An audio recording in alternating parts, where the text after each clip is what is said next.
Welcome everybody to another WOW session with Women's Warehouse, and today is a very special WOW session because we're coming to the end of our 16 days of activism, and as you guys know, we have been really intentional with our campaign. 16 days is not enough, there is no vaccine for GBV, and I just want to say to you guys, if you haven't had a look at our March pictures and what we did through our activations, please educate yourself, go and have a look at what we did to highlight the plight of women that they go through on a daily basis. And today is very special because we have a very special guest, and she's made a comeback. Tracey is here, she's the CEO of Mental Health Initiative, and today we're going to be talking about sort of something that's a really big issue in our country, and it's a stigma that's attached with gender-based violence, and Tracey's going to go more into it, and that's shame, guys. For me, in the personal speaking from personal experience, shame was a big part of my journey when it came to gender-based violence and the situation I found myself in. But just talking to Tracey prior to this WOW session, there are so many moving parts to what shame can do and the role that shame plays in gender-based violence. So stay tuned with us. We want to give you information, and you know how we feel. Empowering the education is what we do. So guys, please, I'm going to hand over to Tracey. I'm just going to ask Tracey, I'm going to start, just get it rolling. What role does shame play in gender-based violence? Jen, it's a bit like asking what role does water play when we talk about wet. Oh my gosh. It is so intrinsically and inseparably linked. Because shame requires silence and secrecy and darkness to thrive. And that's where GBV lives, right? That's where victimhood lives, that's where perpetration lives. We want to cover up that we've been a victim or a perpetrator, and so we feel shame of being victimized or having perpetrated. And in some ways it serves to set people up for becoming a victim or a perpetrator. So it's really inseparable. The whole GBV discussion is wrapped in a very thick layer of shame. So for us to begin to stop breaking the cycle, we need to understand what that shame is and how it's living in society.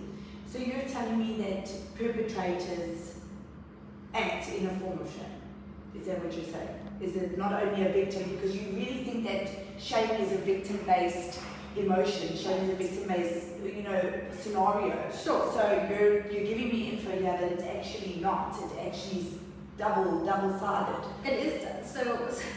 So sometimes we make the mistake of dehumanizing perpetrators. Like there's some monster out there, you'll recognize them on sight because they've got like a third eye and extra arms. They're not monsters. They are human beings that are in struggle with issues, and those issues are emerging in dysfunctional behavior.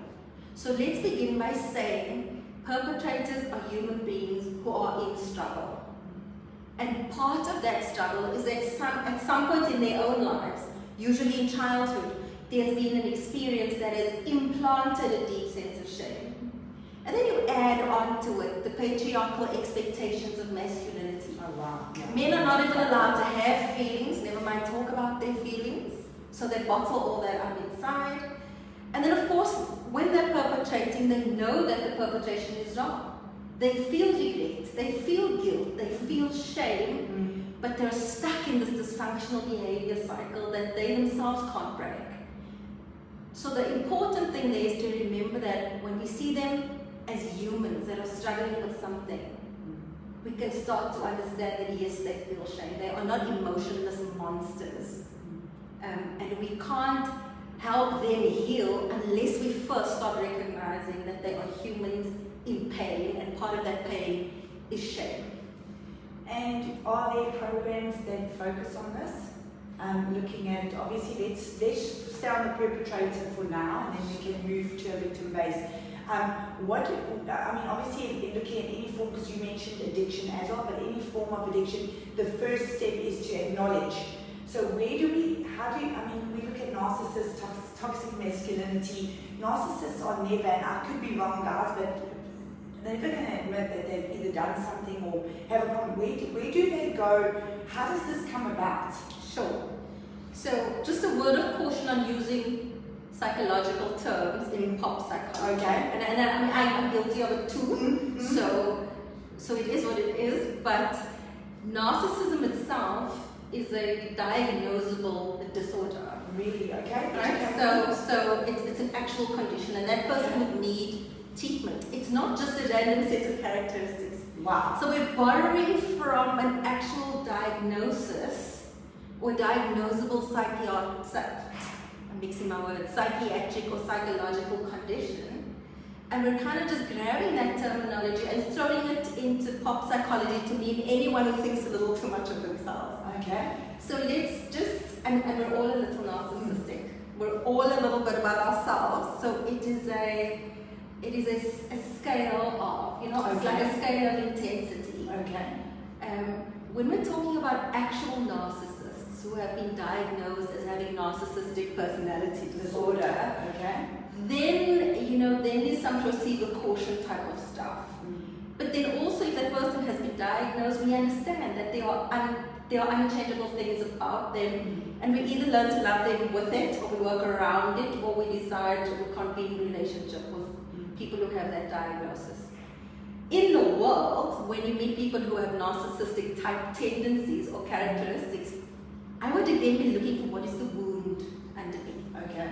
For me, there's always, when there's dysfunctional behavior, there's always some component of wounding that has not been resolved that is driving the behavior. But it's a case-by-case basis. Okay. Can you tell me then, I'm going to throw it out there, because obviously those words are attached when you speak in a lot of gender-based violence scenarios. Are all narcissist perpetrators of gender-based violence? Are they all? No, absolutely not. Just like not all women are feminists. I know it sounds weird saying it, but it's true. Okay. Not all women are feminists. Not all narcissists are GBV perpetrators, because what creates a perpetrator is quite a complex set of circumstances and characteristics and triggers, and you can generalize to some extent or make a prediction to some extent on somebody's likelihood to perpetrate or not. But you would require a battery of assessments run by psychiatrists and psychologists to even begin to cover that ground, because it's incredibly complex. I want to take a step back, if I may, about what sort of interventions you asked earlier are for perpetrators. That's what I'm, how do we get to that place? So there are some things that are now emerging for perpetrators, and I want to be clear on this before I continue. Not all perpetrators of violence are men. Obviously, women perpetrate violence all the time. But when we're talking about gender-based violence, we're talking about the fact that in specifically gender-based violence, as a definition, women are primarily, and women with the X in the middle, including the LGBTQ community, are primarily the victims, and perpetrators are primarily men within that specific definition. So taking nothing away from the fact that women sometimes perpetrate against men. Having said that, there's very little spaces for men to go and talk about what's bugging them. Socialization, and it's starting to shift now, so for our next generation it's going to be a bit better. But in the past, men were socialized to suppress their emotions. They were only allowed masculine emotions. So a man in anger is acceptable. A man in rage is acceptable. Right? A man drunk and disorderly is acceptable. So there was certain aggression was acceptable. Being assertive was acceptable. Yeah, like being manly, being masculine. Squash all your soft feminine feelings. Don't need a hug ever, because that is a soft feminine feeling. But they feel the same stuff we feel. They just didn't have permission to express that. They were only permitted to express these things in box 1 and suppress the things in box 2. The inverse is true for us. We can express the things in box 2, all soft feminine stuff, but we have to suppress our anger. The only time a woman is allowed to be angry is in defense of your child. Every other time you'll be judged for it. Think about that. So if somebody's doing something to my child, I can go raging crazy, but you can't like throw some expletives out in traffic, road rage. People look at you like, oh, but that's not ladylike. That's not feminine. So please get back in the box with your anger. It's not allowed here. So when you recognize that we have been required to suppress a full set of emotions, the anger, the assertiveness, the aggression, and when we do that, we're called bitches. Yes, we're not allowed to have those emotions. And then men being required to suppress the other half. And then you can see the duality of the pain. Both sides are in pain because they've simply not been allowed to be whole, expressive human beings. You can only express this little piece. And men have not been given the spaces to start integrating and having those human conversations yet. There are few places, but it needs to be everywhere. It's funny that you mentioned that. Actually, I'm just recalling a conversation that I was having with Nadine. So you couldn't be here today, so we're just myself and Tracey. She's here in spirit. Yeah, she is. 100%. You know, she drives the cause and she's heading this mission that we're on. But we were actually talking about, you know, integrating a lot of programs in schools for boys and girls. So I would say, like, looking at, you know, age-appropriate content to identify red flags for girls, understanding what is appropriate, what isn't appropriate, if someone is engaging with you, and boys as well. We tend to forget the boys, but through the 16 days of gender-based activism against gender-based violence against women and children, we've actually been highlighted a lot. We were at the Department of Correctional Services, we were invited to their forum, and they were talking about men as well. So, you know, it's something that we do want to explore, but obviously you need to understand the subject matter before you can speak about it. And looking at gender-based violence and being a woman, we often see the other side of it. We're the ones that are the victim or the survivor, or whatever you want to call it. So I think that's such a powerful step to take in saying, but what about the guys? What about the men? And understanding the humanity. But let's put them in a box that non-perpetrators, not gender-based violence. Now we're looking at the shame attached to a perpetrator. How do we engage with something like that without shadowing the scenario from a woman, what a woman is showing, without taking it away? I want to ask the question by telling you a little story about my own personal experiences and what's been unfolding in my life, because I think it's a living example of what you're talking about. My mother was a survivor of incest. And so she was abused for 5 years before her father, who was the perpetrator, abandoned the family. My father married my mother not knowing that this was her history. But it was playing out in the secret places. You know, in the marriage, behind closed doors, these things were playing out in an incredibly toxic way. What we saw as children was that my dad over time started drinking more and more. He was binge drinking more and more, and then over time became violent. So he was binge drinking and had those alcoholic rages where you actually remember nothing the next day, smashing the house up, beating people up, putting people in the hospital. What I'm now doing with my dad, and this is present day stuff now, my dad and I are talking about how my mom's history affected him. There was no place for him to go for help. There was no help for people of color, no one cared. And even if there was help, I doubt they would have been able to afford it. So these two, 20 and 21 years old when they got married, were trying to negotiate and navigate. Oh, and I was born like 5 minutes later after they got married. So they're 21 years old, they've got a baby, they're trying to figure it out, there's no help. My dad doesn't know the history. It's playing out in a toxic way in the relationship. And just over time, the shame just built up. And the helplessness of a husband who couldn't help his wife, who didn't know what was going on, who felt emasculated in the marriage, over time layered over, and by the time they were 10 years into the marriage, my father was an uncontrollable binge drinker with incredibly violent, explosions. So I tell you that to show you that the story of the man takes nothing away from the story of the woman. But when our lives intersect as they do, and when we speak about GBV, where we're living in the same household as perpetrators, we have intersecting lives. You know, and it weaves into each other. So the pain of the one is getting pain for the other, which is their pain, and it just cycles through. So you can't say that the experience of the woman supersedes the experience of the man. Although it's probably a controversial thing to say. There are people who would want to say it's women are the victims and it should be all about the women. But for me specifically, it's two sides of the same coin. You cannot heal one thing without recognizing how that wounding is coming to be with within perpetrators because they themselves were victims of something at some point.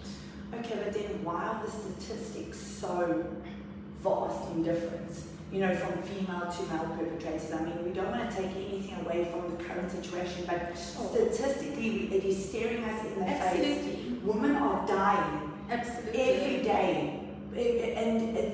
I mean, I looked at in Nelson Mandela Bay. I mean, they had how many dead bodies that were just in shallow graves thrown away. So, like, we've got to I enjoy sitting and talking to you, but for me, there's got to be some sort of perspective. Why is it so easy?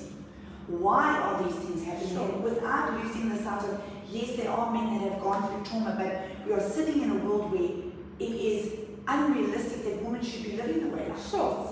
So so why are we sitting here? Why are we here?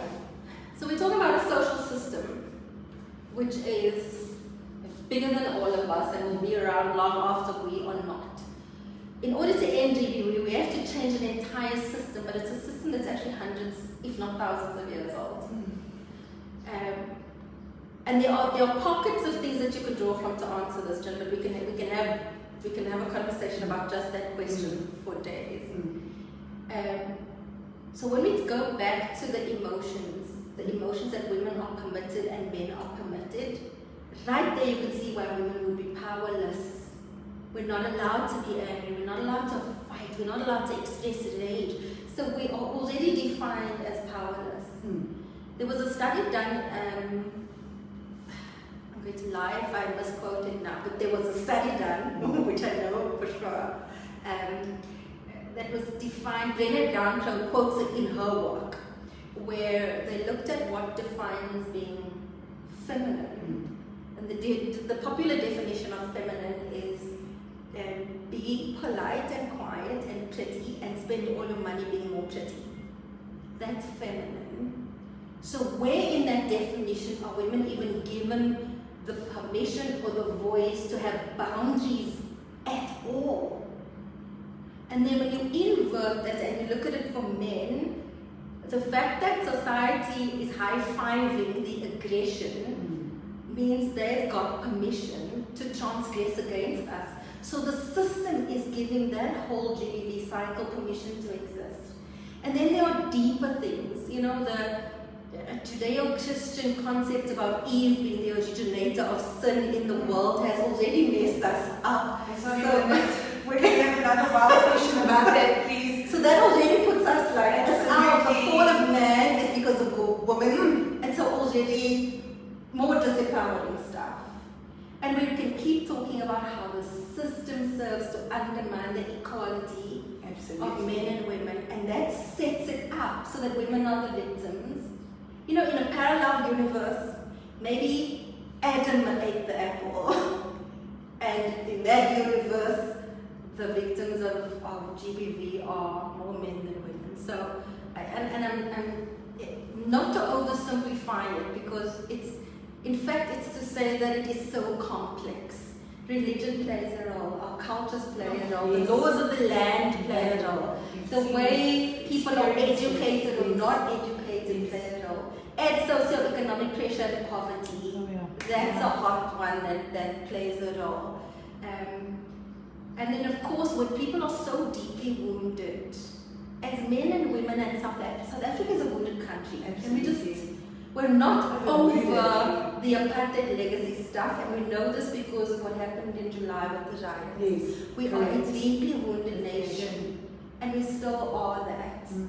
I was having a conversation with white friend who was saying that she carries such deep generational shame because she's aware of what some of her ancestors had done to perpetuate apartheid and actually uphold that system.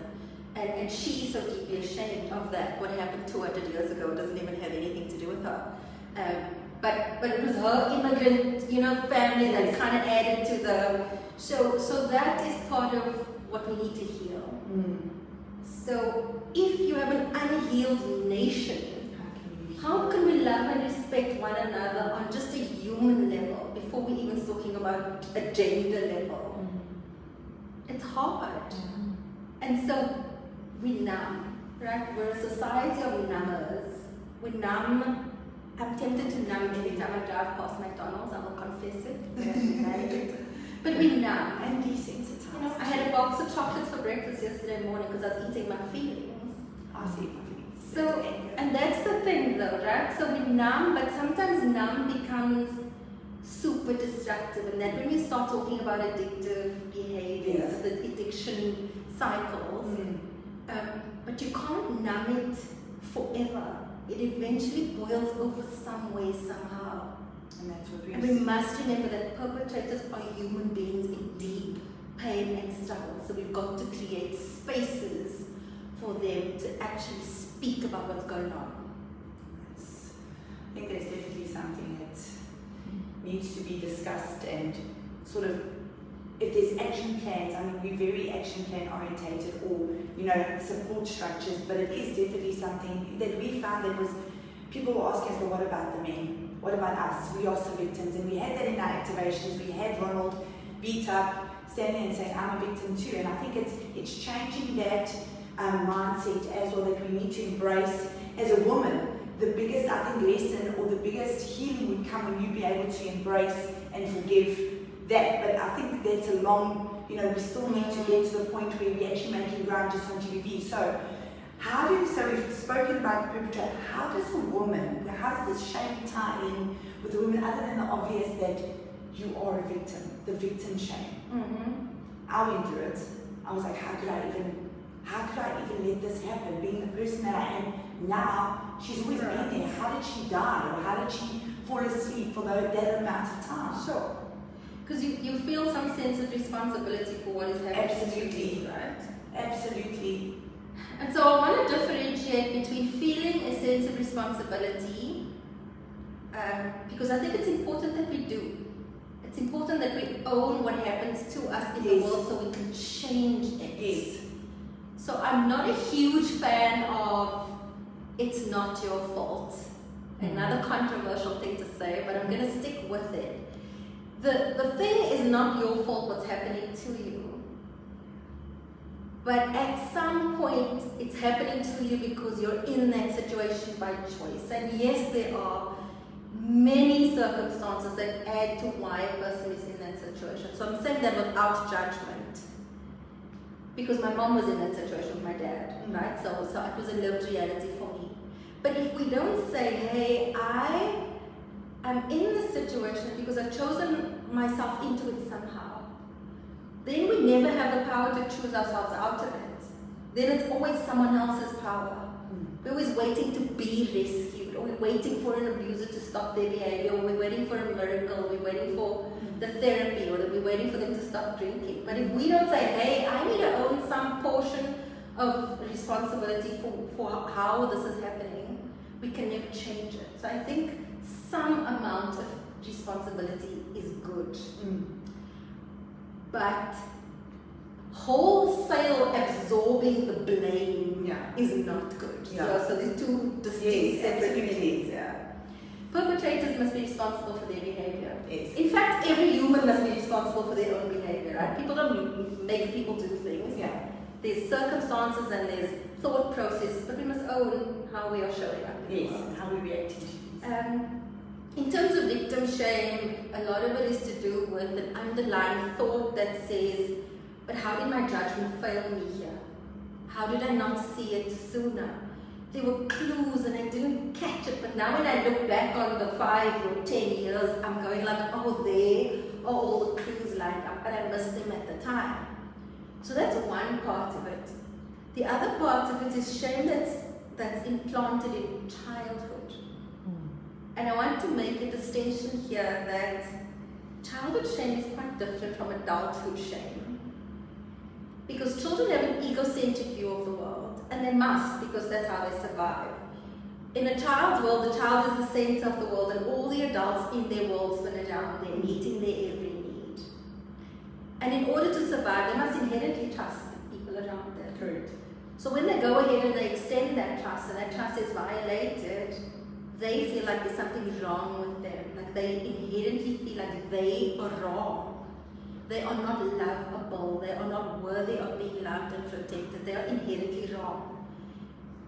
And when we outsource our parental responsibility to, say, a teacher or a coach as a pseudo caregiver, and that person violates the child, it's a further violation of the trust, because the child extends trust to that other adult because you gave the okay as a parent. Correct. And so children are already powerless because they depend on the adults around them to keep them alive. Why would you snitch on the person whose job it is to keep you alive? It's sort of the most fundamental part of the shame of childhood trauma. And so if daddy's abusing me and I snitch, daddy goes to jail, we end up homeless, living under a bridge, mom, and children make these leaps of imagination into like because that's just how they're wired. And so they understand the repercussions of, if I tell what's happening to me, there's going to be repercussions for the whole family. So they absorb the shock by not telling, sometimes not telling. Other times, it's just your trust has been extended and it's been violated. And it's been violated so often. And mommy and daddy are giving permission for this other person to be in your space as a teacher or a coach or whatever. So there must be something wrong with me. I am a broken thing. Oh. And when you carry that into life as an unhealed wound, it actually sets you up to become a GBV victim in later life again, because you don't know how to put boundaries. Does that make sense? Absolute sense. And I'm oversimplifying things a lot, but I'm trying to show you how the dots connect over time. So, coming back to, do you think there's programs that we could put in place to identify these for children? So looking at gender-based violence, so I'm talking not from a child molestation scenario, or if there is trauma, the root of trauma, how do we help them overcome that to identify red flags for the future? Because obviously they're going to go into the cycle again, meet someone, even gravitate to people in that scenario, because I mean, it's there. I know what I stem from it. I vowed I would never marry someone like them, and I did. I married the personification of it. So for me, it's how do I prevent me? How do I help me? Do you know what I'm trying to say? It's like I look at it and go, how do we do it in schools? Because my generation, we're the cycle. We're already etched in our ways. How do we break that for women? We've got to support them. But how do we break the cycle for our children? How do we prevent kids from being set up from the start? And saying, okay, I understand this when this happened to me, but I've been taught that this is not okay. This is not okay. So what would you suggest in those scenarios? You know, is there child-appropriate content? The complexity with children is that we can do stuff at schools, but they still have to go home. And if it's happening at home, it's happening at home. And it becomes very complex because you're trying to immunize them against something that they're constantly being exposed to. So that is incredibly complex. But the virtue of doing things at school is that it is the single biggest system in any country that everyone has to go through. Yeah. So it is a 12-year container. Yes. And over 12 years, if you build it incrementally from year one, over 12 years, you can bulletproof them to some extent. Right? And that's not discounting the randomization of life sometimes. But you can make them more aware, build their confidence, build their sense of inherent worthiness, build their understanding of respect for the fellow human, and just highlight the common humanity. As human beings, we have so much more in common than what could ever separate us. So if it's a values-based education program, that could go a long way, because those values then also live outside of the classroom. It lives on the sports field, it will live in their jobs as they grow older. So it's not just about saying, oh, if somebody touches your cuckoo, you must, scream out loud. That's obviously part of it. But it's more about having, I wish I could put this in a bottle of water and just give it to everyone so that it was, absorbed somehow. But it's having the inherent knowledge that I am good and I am enough. Absolutely. And my body is holy ground. Yes. And I am respected as I respect another. And if someone violates that boundary, to have no voices that silence my voice as a child. I must be able to be a 5 5-year-old kid and say, oh, you just touched me inappropriately, uncle, it's not okay. Yeah. Why can't you teach a 5-year-old kid, why, as soon as they can speak, they should be able to say that? Yeah. And I mean, so it's learning the boundary setting, but if you don't feel inherently worthy, you can't put a boundary. Because you're putting a boundary around what? Yeah.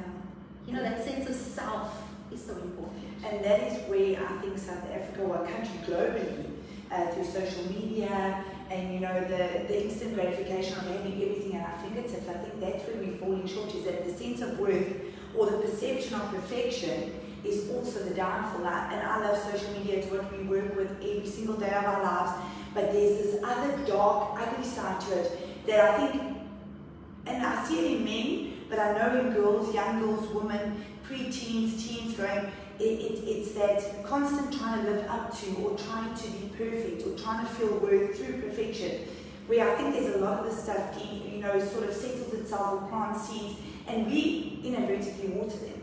We water them on a day-to-day basis. So for me, it's sitting and I can see the cogs in my mind are doing, like, how do we fix it? It's what we just want to fix and help and nurture. But I think if we have these conversations, and we were talking about how do we, and you said to me, like, not normalize shame, or like, how do we normalize these conversations? How do we start? Where do we start?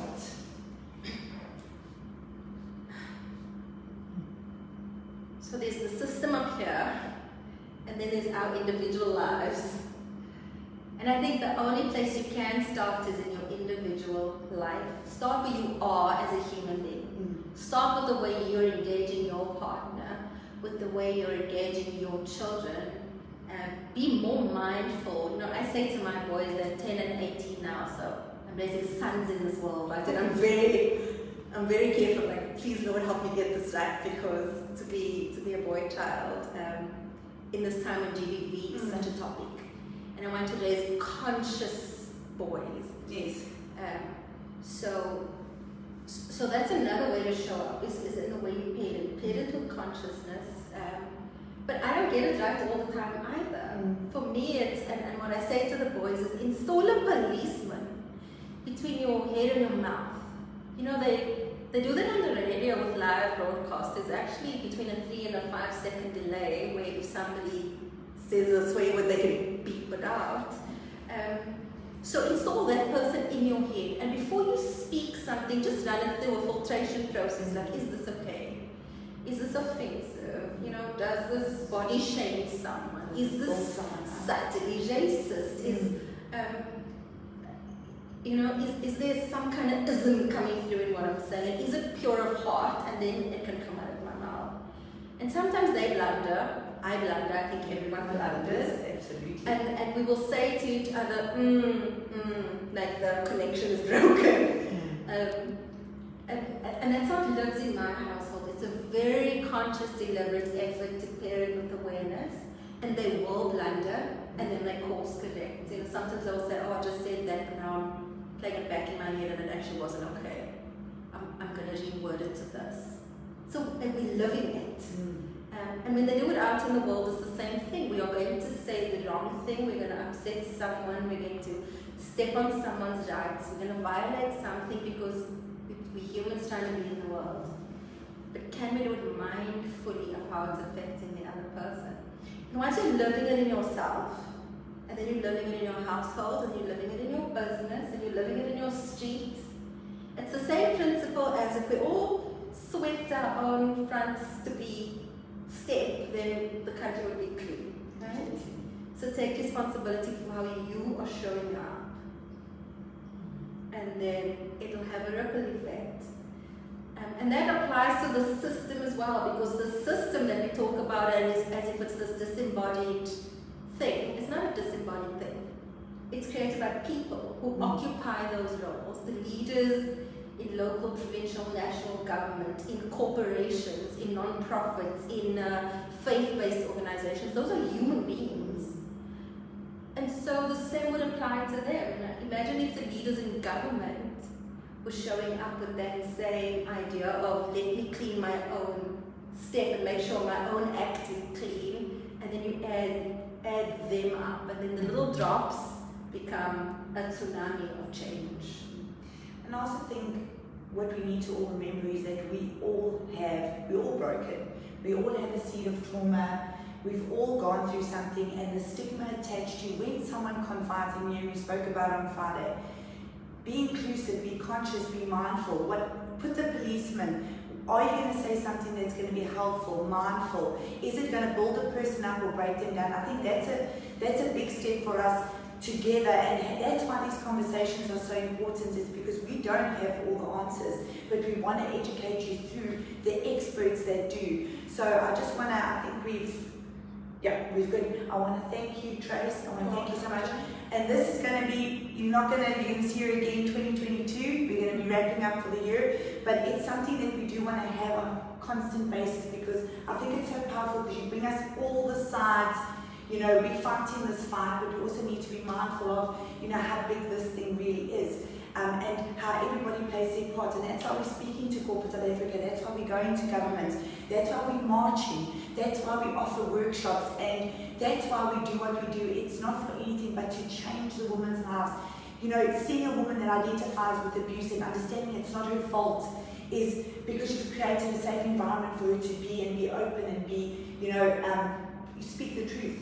You know, it's powerful. So, guys, you know, if you have any issues or you do want to discuss more, Tracey is the CEO of the Mental Health Initiative. You can send your questions or anything through to hello@womenswarehouse.co.za. We will help you where we can. Next year, 2022, is going to be massive. Nadine will tell you more about it.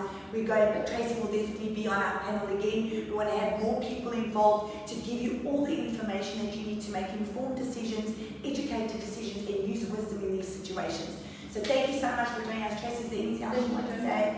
Just one correction, it's mental wellness initiative. Sorry, mental wellness initiative. My apologies. It's mental wellness initiative. It's the end of the year, guys. Mental wellness initiative. Thank you so much, Trace, again. We will see you in 2022. We're going to do our final wrap up tomorrow, guys.